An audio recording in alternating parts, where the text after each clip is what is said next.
진진을 잡수셨습니까? 스타트업 잡스의 잡수예요. 네. 오늘은 최근에 그 지분 관련해서 고민 상담도 올리고 회계사랑도 영상을 한번 올린 게 있죠. 그 이후에 이제 지분 관련 고민 문의들이 꽤 있었는데 그 중에서 이 케이스는 좀 소개해드리면 좋을 것 같습니다. 뭐 그런 거죠. 이 케이스는 제가 이제 좀 그 측면을 많이 얘기했죠. 스타트업 창업을 하는 것보다는 스타트업의 초창기 팀에서 지분을 받고 일을 해나가는 방향을 강조하는 측면이 있죠.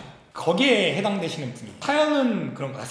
고민은 이런 거죠. A라는 분이 자본금 3억 짜리 회사의 스톡옵션을 10% 주당 5,000원에 이제 4년 뒤에 행사를 할 수 있는 그런 조건이었대요. 그래서 여기와 관련해서 크게 이제 세 가지의 질문을 주신 거죠.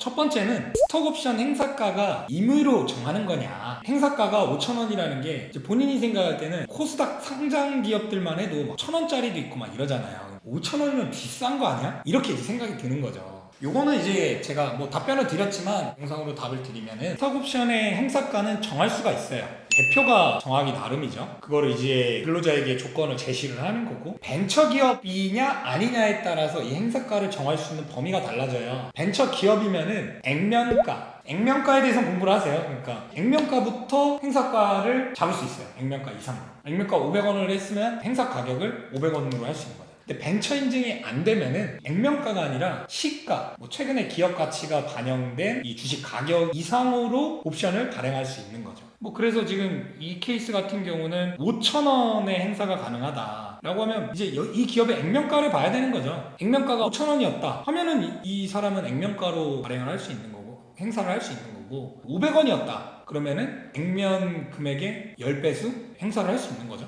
그런 부분이 있고, 그리고 이제 코스닥이랑 그러니까 상장 주식이랑 비상장 주식이랑은 그냥 아예 개념 자체가 다르다고 생각을 하시면 돼요. 막 코스닥 주식 1,000원이랑 비상장 주식 100만 원이랑 이런 걸 비교를 한다. 이거는 이제 접근이 좀 어려운 게, 상장을 하고 나서는 평가되는 금액이 수요 공급 논리나 원리나 이런 시장 상황에 따라서 반영이 되는 금액인 거고, 이 전 단계는 보통 낮아지지는 않아요. 비상장 거래는 기업이 계속 성장하는 방향으로 갈 때 발행된 주식 수나 다음 투자를 받으면서 계속 주식을 떨어뜨리진 않거든요. 가격을, 기업 가치를. 그런 식으로 기업 가치를 계속 높여나가는 게 있기 때문에 따라서 주가도 올라가게 돼요.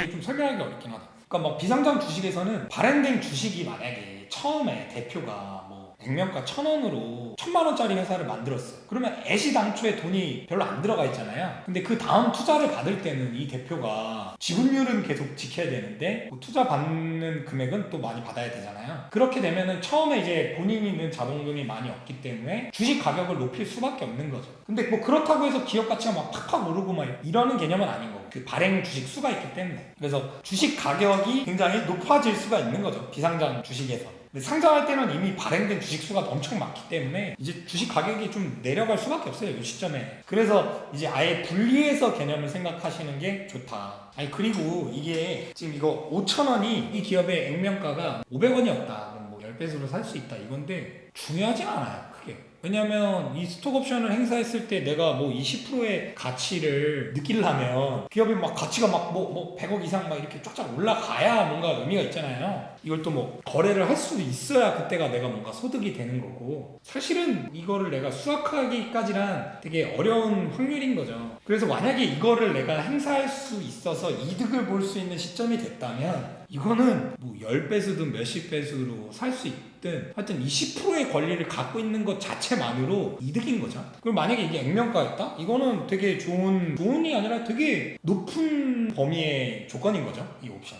저는 사실 그랬거든요. 나라면은 한 개인에게 10%까지 지금은 옵션 발행 안 한다. 저는 그랬거든요. 앞으로 직원 늘려나갈 것도 많은데 요직을 맡아주실 경력자분들도 들어오게 되면은 이게 10%막 이렇게 이루어지기는 아마 어려울 거예요. 그래서 10%는 굉장히 높은 수치다라는 점을 알려드리고 싶고, 두 번째, 행사 기간도 임의로 결정될 수 있냐. 법적으로는 2년에서 5년 사이에 행사할 수 있지만 왠지 4년이라는 시간이 너무 먼 미래의 얘기 같다. 불리한 조건은 아닌지 우려는 된다. 그러니까 스톡옵션에 대해서 좀 더 생각을 해봐야 되는 거죠. 4년 만에 이 기업이 성장을 할 수 있을까를 생각을 해봐야 되는 거죠. 간단한 거예요. 사실 4년 동안 회사가 잘 안 됐어요. 그러면 이거는 뭐 의미 없는 거죠. 그 결과가 나왔으면은. 근데 보통 생존하는 게 3년 내면 좀 일단 생존 여부가 1차적으로 그 데스밸리 구간에서 결정이 되니까 3년까지를 버텼냐가 좀 중요한 시점일 것 같고. 저 개인적인 생각인데. 근데 뭐 4년까지 이어졌고 기업도 막 투자도 받고 계속 성장을 했어요. 그러면 이건 가치가 충분히 있는 거죠. 뭐 그 전에 2년째 행사를 하냐 안 하냐 아마 2년째 행사를 할 수 있어도 못 하실걸요. 2년 만에 막 성과를 팍 이루기가 어려우니까. 그리고 이제 반대로 생각할 건 그건 거죠. 이 대표가 자신이 있어요. 뭔가 뚜렷이 보이는 게 있어. 예를 들어서. 근데 직원을 너무 신뢰하고 해서 10% 스톡옵션을 줬는데 2년으로 만약에 행사해라 했는데 2년 만에 전환하고 관뒀어.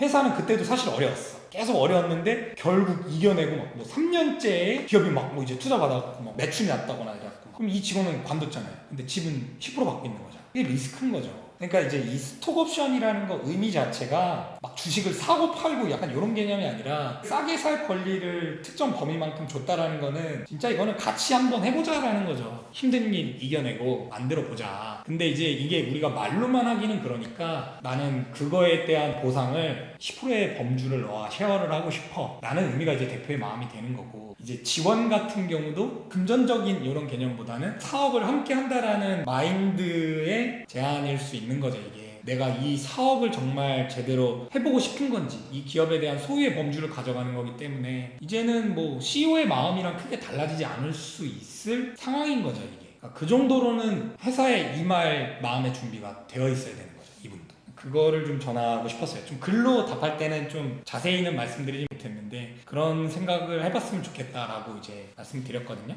마지막으로는 이거는 좀 투자하시는 분들도 많이 물어보는 거예요. 지분 희석과 관련해서 앞으로 몇 차에 걸쳐서 투자를 받게 될 텐데 처음에는 10%로 시작했지만 투자사가 추가 발행으로 인해서 제 지분율이 저하가 됐을 때 이 부분은 어쩔 수 없는 부분인 건지 아니면 이거에 대해서 보전해주는 뭐 장치가 있는 건지에 대해서 궁금하다고 했어요.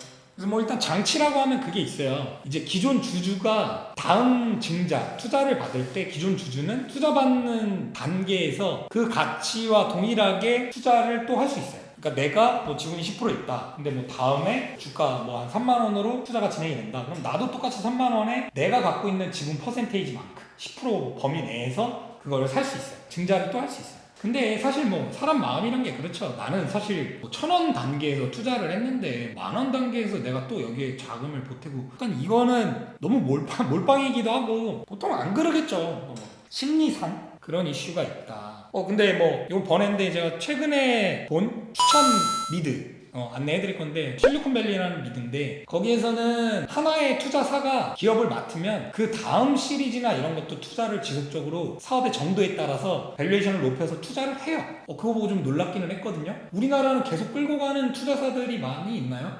별로 뭐 그 사례는 못 본 것 같거든요. 한번 투자하면 그걸 이제 다른 기관에다가 연결해주거나 이런 걸 하는데 그런 케이스가 있었다. 근데 이게 하나의 기업에 지속적으로 증자하는 거는 현실적으로 어렵다. 그러니까 결국에 희석될 수밖에 없는 거죠. 그러니까 이게 10%는 진짜 엄청 큰 거거든요. 이 지금 10%는. 그러니까 이거 자체가 되게 높다라고 생각을 하시는 게 좋고 물론 이제 기업 가치를 높여서 투자를 받기 때문에 희석되는 비율은 이 초창기에 뭐 10%에서 갑자기 9% 되고 8% 되고 이러지는 않을 거예요. 조금씩 내려갈 거예요. 투자 규모 따라 다르겠지만. 근데 이거는 어쩔 수 없는 거고 기존에 이제 지분을 갖고 계신 분들이 이거에 너무 민감하면은 회사 대표가 다음 투자를 받을 때 좀 불편함이 생길 수도 있거든요. 사실 이거 관련해서 저도 경험을 한 게 최근에 유튜브 보고 투자 제안 주신 분이 계셨거든요. 근데 뭐 투자 진행까지 쭉 가다가 제가 좀 스탑을 했던 게 개인 투자자셨거든요. 근데 이제 지분 이석은 당연한 거고 지분율도 중요하긴 한데 사업을 어떻게 버티냐, 생존, 그리고 어떻게 성장시킬 거냐가 매우 중요한 건데 지분율이 희석될 거가 염려된다를 지금 우리 시드 단계에서 그 얘기를 하셔갖고 이게 피곤할 수 있겠다. 왜냐면 규모가 큰 단계의 투자면은 충분히 뭐 이제 이해도 되죠. 근데 이제 낮은 금액의 범주였고 심지어 이제 저희 기존 주주들 같은 경우는 그렇게 민감하고 그러지 않거든요. 막 지금 논할 단계가 아닌 거죠 우리가.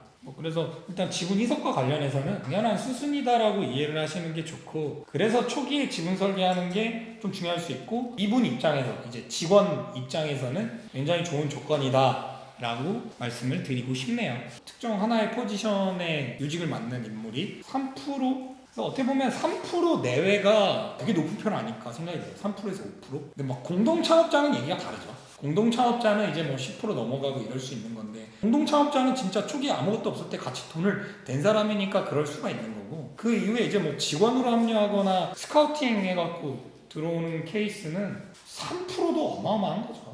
하여튼 10%는 되게 큰 규모다라는 얘기를 하고 싶고, 뭐 이 간략하게 고민 상담한 걸 소개를 해드렸고, 어쨌거나 제 생각이에요. 저도 아직 이쪽에 대해서 경험은 많지 않은데, 뭐 이와 다른 의견이 있으신 분들은 댓글로 뭐 생각이 다르다거나 공감한다거나 아니면 관련된 뭐 또 고민이 있다거나 댓글 주시면은 이렇게 피드백 드리고 해볼게요. 그리고 비즈니스 모델과 관련해서 미팅을 제안하거나 메일이나 이렇게 문의 주시는 분들도 꽤 사실 계세요. 근데 다시 말씀드리면은 지금 비즈니스 모델 설계하고 공부하고 한 것도 아직 검증되지 않았어요. 저도 사회에 내놔보고 검증이 되었을 때 뭔가 힘이 실릴 수 있지, 아직까지는 제가 누군가의 비즈니스 모델을 자문을 하거나 조언을 드릴 입장은 아직은 아니라고 생각이 들어요. 뭐 그런 부분은 전 많이 조심스럽고, 한 분 한 분 그런 부분에 대해서 조언을 드리지 못하는 거는 좀 이해를 해주셨으면 합니다. 그 외에 이런 간략간략한 고민들은 남겨주시면 이렇게 공유 계속 하면서 컨텐츠 쌓아가도록 할게요. 감사합니다.